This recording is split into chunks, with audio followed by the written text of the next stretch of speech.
So Howard Morgan said basically he just said let somebody else make the mistakes. We don't want to get involved in television Right. yet.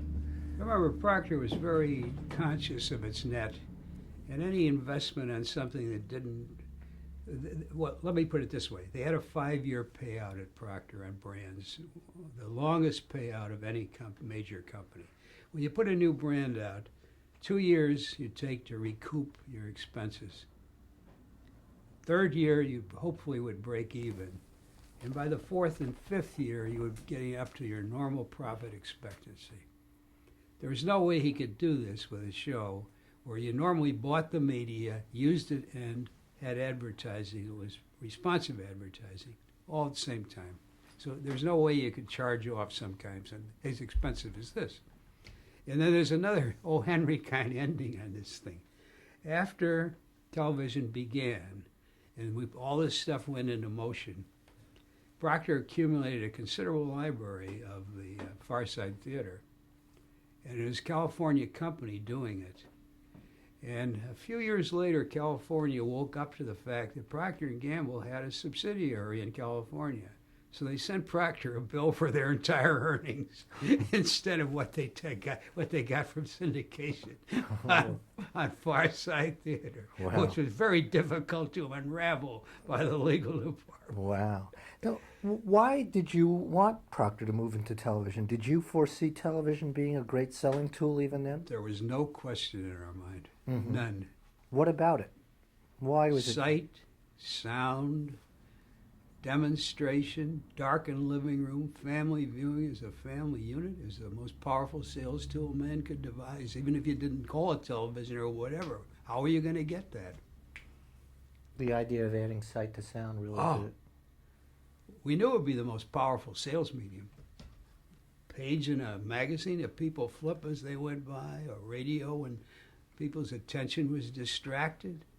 You had them. Once you had them, then all we had to do then was devise ways where you're sure you kept them, Right. like they didn't run away when the commercial started. Right. Now, did you think that TV would be a threat to radio? Do you think? Yeah, we thought it would almost blot out radio and magazines. Mm-hmm. Newspaper is still the largest advertising percentage of dollars. It gets the largest, but that's a different kind of advertising. So, do you think that Howard Morgan's may have been worried that, look, Procter is making all this money in radio. No. We don't want to get involved in television. No, I agreed with I agreed with the decision. Right. Right. But you And don't forget, we're talking about very few television sets at this point. Even when it became the first television show that I did, We the People, there were only 1 million television sets in the United States. And everybody had a radio. But- Matter of fact, they had 2.5 radios, not counting the car. But we're talking down the line there. What about immediately in 1944? Yeah. Did you think that television, once it did become popular, would end network radio as we knew it? Yes, and it did. It did. But it was over a period of 5 years. And you don't think that Morgan's foresaw that too? Oh, of course he saw it. And the fact is that Procter was making millions in network No, the radio. issue was not that. Howard Morgan knew that. Right.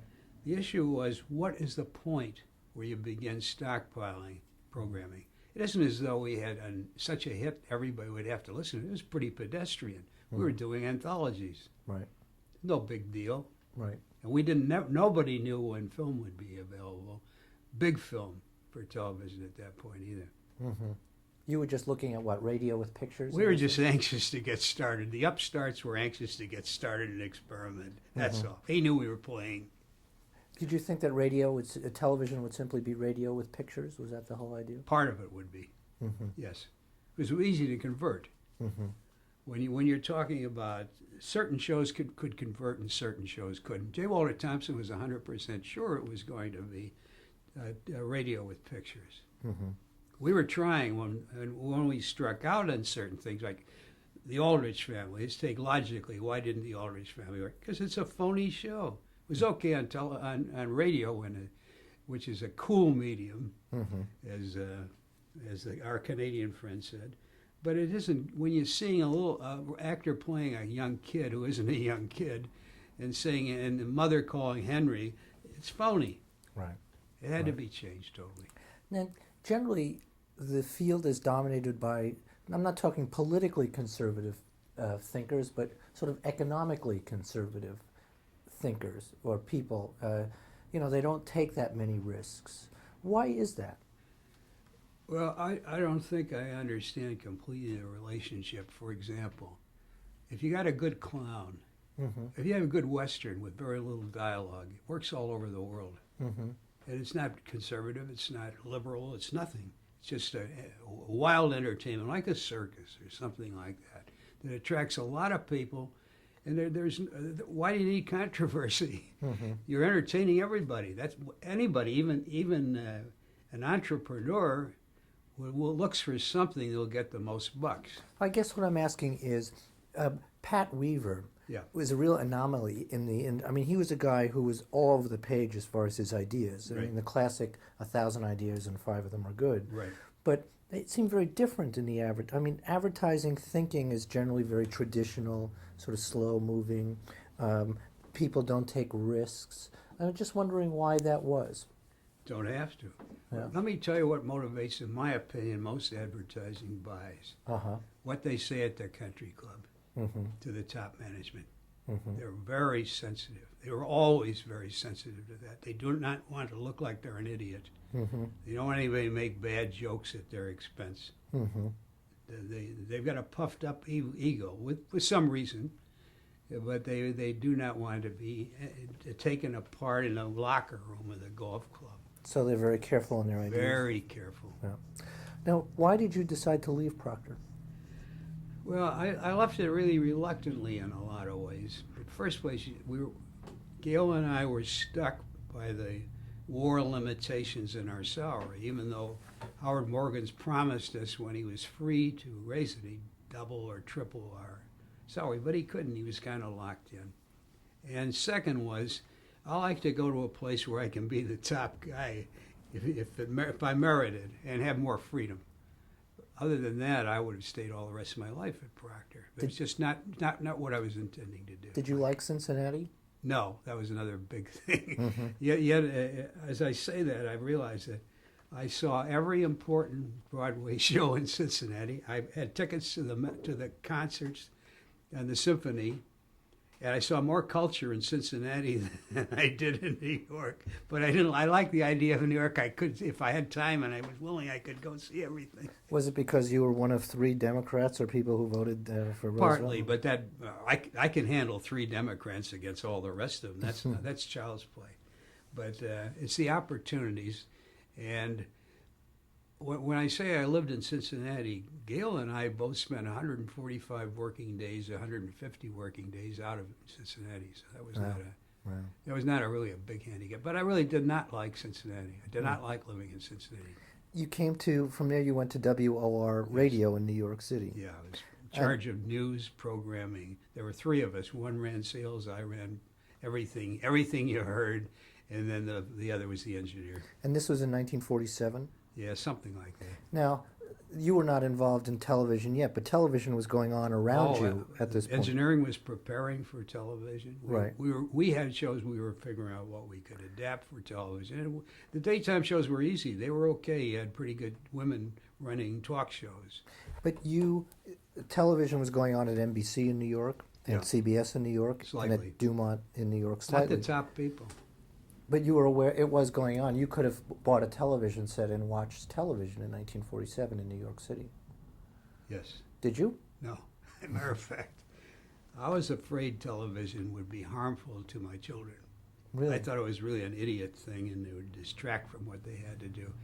And when we had 3 children, and we were living in the townhouse, I refused to let it set in. I kept saying, they don't pay me to watch television. They pay me to do it. And if I want to see something in my office, I can get a 16 millimeter print of it and look at it anytime I want. And I don't want it hurting my children. So in the townhouse, we had no television set for quite a while until my youngest son, John, was in Allen Stevenson School. And the teacher assigned him to watch something like the National Geographic. And John started to cry. He said, "What's the matter, John?" He said, "We don't have a television set." Oh. and Oh. then she said, "But isn't your father in television?" He said, "Yes, but they don't pay him to watch it at home." I think, well, it's about time if we can select what they're going to do. What did you think was the damage the television would do? So I think there's still a material damage. It's detracting from reading, Uh-huh. from listening to good music. It's damaging the whole world. Did you think that maybe then you shouldn't get involved in TV? No, that's a different thing. Uh-huh. People were going to watch it. I couldn't prevent that. Right. When I gave my presentation on television, we got to the point where everybody had television except, I said, a lunatic fringe. Lunatic fringe is the people who have no homes and the people who have homes but don't want to watch television. Mm-hmm. So I put myself in the lunatic You remember fringe. the lunatic fringe. So, now, just one brief story about WOR TV. You Yeah. fired Uncle Don? Yes. Why did you fire Uncle Don? Who was the children's... I fired Barry Gray at Christmas Eve. Why Uncle Don was the children's show host? He's so right? old-fashioned. Really? They're so old-fashioned. And some of them who knew their field were boring. So what we finally got him to, if it's a man, we got him to bring his wife on and jazz the show up considerably. They were talking about things. Oh, so this wasn't the great Uncle Don story, wasn't it? He's the one who said he thought the microphones were off, and that may be an apocryphal story. I'll take care of the little bastards for another day. Right. That's the real Uncle Don. I don't believe that's true. Was that your Uncle Don? Yeah, that was my Uncle Don. So he supposedly had been fired for doing that, and then... No, there was no relationship. He Right. was fired because he was old-fashioned. Our ratings were going down. So you went from WOR to YNR in... Not quite. Again, my God.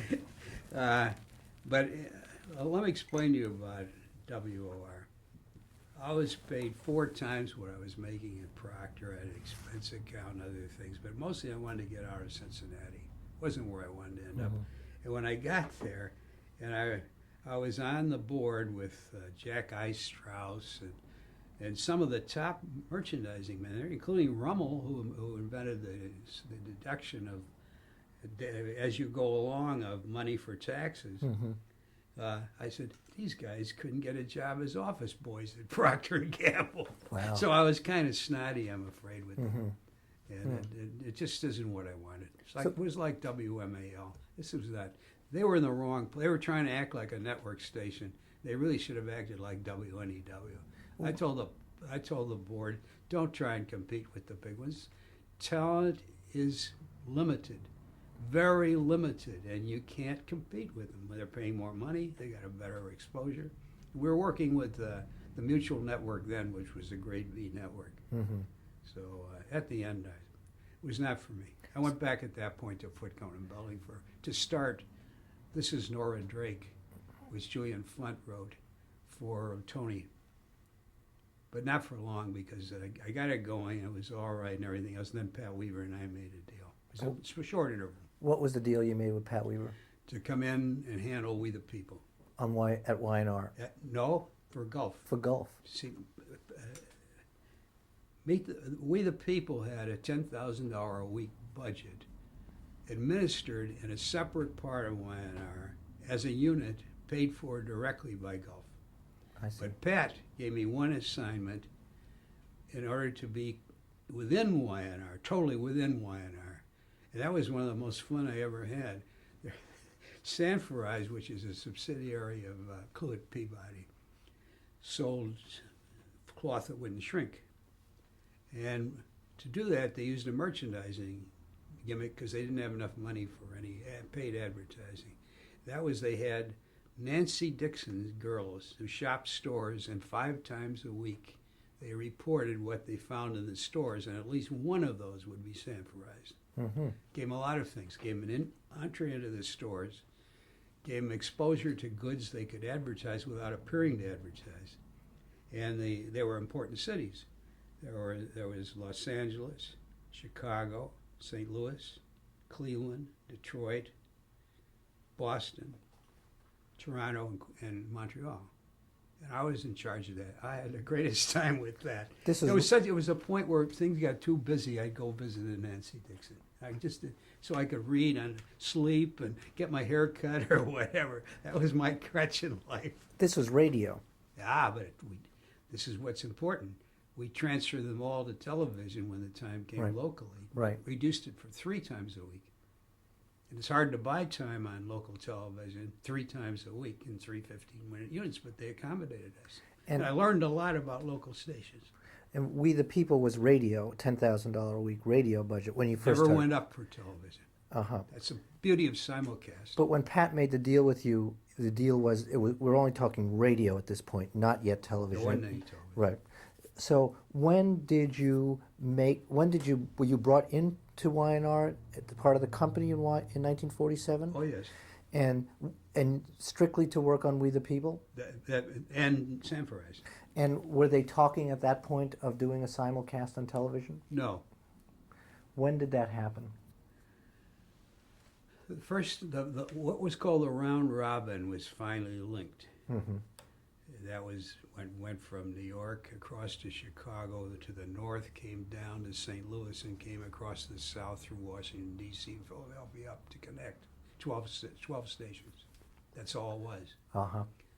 And I don't know why we all decided that. And you always talk about this as I did this, I did that. It was never I did this, I did that. There was a group thinking. Mm-hmm. We talked Pat, Ev, all the whole bunch would sit around thinking, what can we do now? And this we could do now. I knew how to do it. We had a theater, Maxine Elliott Theater on 37th Street between 6th Avenue and 7th Avenue Broadway area. It was easy to do except for problems. Stanton said we destroyed his profit because he had to put so much money into converting that into a television studio that year. So the idea was to simulcast We the People in the Maxine Elliott Theater. With radio dominating. Radio dominated, but the show would be shown live on television. With minimum staging, but staging. Uh-huh. And the question was, when would TV become profit, right? The agency was saying, well, when do we move into television? When would television be profitable? Isn't that what they were waiting for? Yeah, well, you had 2 factors. One is the number of stations available. Right. And I think it took 2 years for it to spread out to where it became the major part of the United States. Right. As I recall. And it came a little at a time. The FCC was making it difficult because they wouldn't license new stations. Mm-hmm. And when a new station came in, everybody fought for it, Mm-hmm. and the better stations, until you came in, where you could, and everybody hated to put a U in a network lineup because most people couldn't receive it. UHF. Uh-huh. Couldn't receive it well. So the dilemma was you had several factors. One, how many television sets were there? Mm-hmm. They increased from the million base to maybe 10% a year.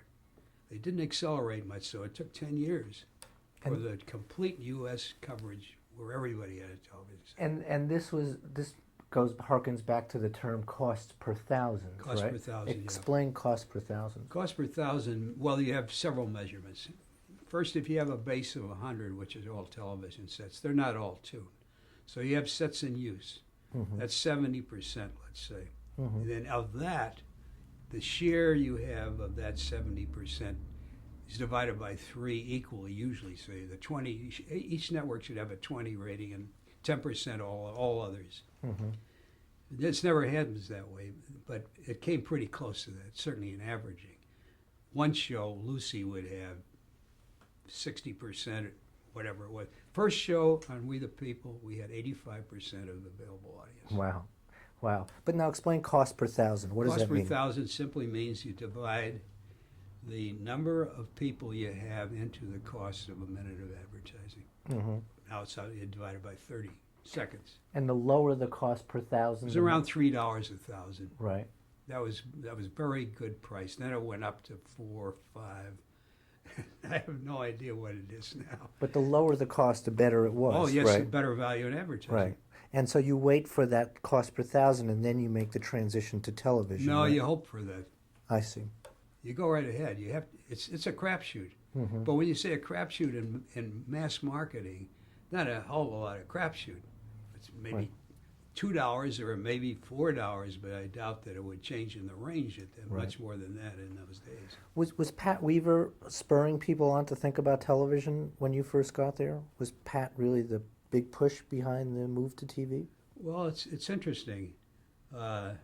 Everybody was aware of it and afraid of it. Mm-hmm.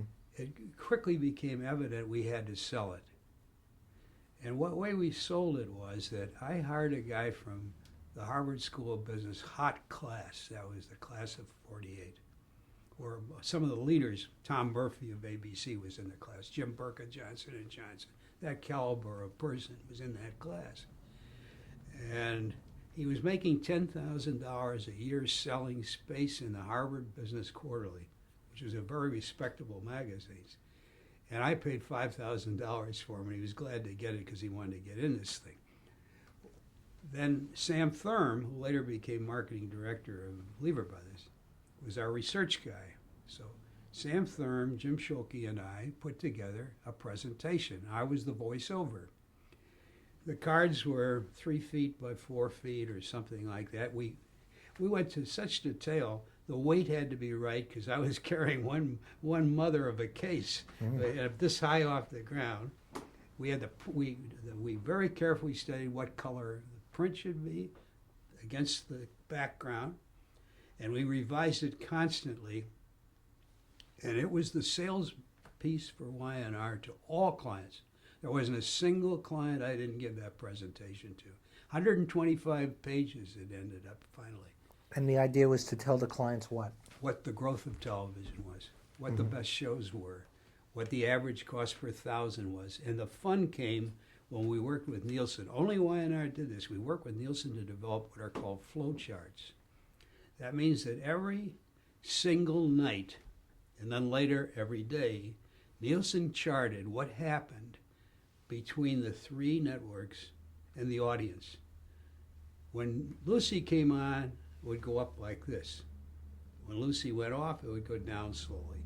And the other networks would be way below it. And when I finally gave that chart to the guys producing shows in California, Nat Wolff set it up in Romanoff's private room, that took most of the presentation because they were all arguing. They were used to putting on a show where that's it, boom, you got it. Motion pictures particularly. But this, they were seeing what happened when they did something wrong in a show, how the audience would shift. Wow. Maybe the meter, only Nielsen could do this with the meter, and it took a lot of extrapolating from the meters to do this. And those were fascinating. And everybody I gave that presentation to had a personal explanation for what happened. Everybody. Top management, FCC, 4As. I gave it to universities. I gave it to anybody. But we got our name, that we established a name and we established a relationship with television with that presentation. When were you giving this presentation? Almost from the beginning. Almost from the beginning. So Sure, we're talking. but remember, it's a living presentation. So we're talking 1948 on. On and for 10 years. And in 1948, when you would go out and give this presentation, We had 12 stations. were clients impressed with the presentation? Oh, well, they were fascinated by the medium. I was Right. the voiceover. Right. I was sucking them into the medium. That was my job. So it was successful. It was extremely successful. It was the only new business tool for new business. Only the new business guy, Bill Howard, executive vice president, and I would go out with my little case. Mm-hmm. I remember giving it to the head of Chrysler one time. We had Packard, but Packard was disappearing. I mean, the top guy, 2 top guys that ran Chrysler, and they had Lawrence Welk at that point. And I said, well, you got Lawrence Welk, and it's efficient from an efficiency point of view. It was one of the cheapest, best cost per thousand in the whole group. I said, but it isn't much of a show. There's a loyal audience, steady audience, but it's not getting you anywhere. He said, do you have a show for me that you're just waiting to give to me when I choose Young Kim? I said, sir, we work for our clients. We do not withhold good things in case we get new business. The president's sitting over here. But he realized what I said was correct. We didn't get the Chrysler account, though. Now go back to 1948. Yeah. And I was asking you about Pat. What was Pat's role in getting Y&R on television? Pat would hold a 2-hour meeting in his office every Monday, and all of us would talk about ideas. Pat would have more ideas than anybody else. Mm-hmm. All those ideas incorporated a pitch to sell. Once we had 12 stations, sell television. Go out to all your account executives, tell them to sell it. Well, that's why this chart evolved. Right. Because you can't talk television if you can't explain to them what they're going to get for it. They're all business people. Mm-hmm. And so you went around selling them, and Everywhere. right. And the TV system in 1948 was basically the same system as radio, where the agencies or sponsors bought time, Yes. and you could program on that time. Yes. Now, if a network didn't, let's say Y&R arranged for a show, 8 o'clock on Tuesday, Yeah. could the network cancel that show if they didn't like the show? Well, they wouldn't accept it. They wouldn't accept the show. Yeah. But I've never known that to happen. Uh-huh. But was it in their contract if they didn't like a show to cancel a show? They owned the time. The network did. We only leased it. Uh-huh. There's But a again, I difference. can't think of an instance. Uh-huh. Because and sometimes the network would recommend something. Mm-hmm. Even if we didn't buy it from the network, they'd recommend something MCA or William Morris or Screen Gems or whoever would had that they would like to have there. What was your first television show? We the People. And so how did it come off at the Maxine Elliott Theater? Did it work? Yes, it worked up to a point. Mhm. First place, the show is a very difficult show to move to high ratings because it's a hodgepodge. Mm-hmm. The show is 5 acts, 2 are professional, and 3 are, we had a lot of reunions, for example. Mm-hmm.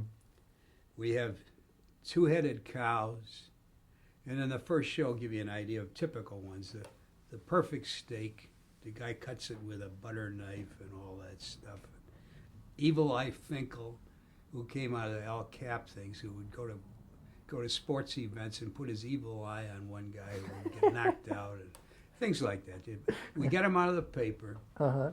The staff met, our staff met, We the People, every Monday, because the show was on Friday, and we'd go through all sources of information.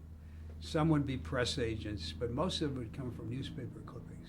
And then you would get these people to come on the show. That was easy. The trouble is when they got on the show, could they talk? Right.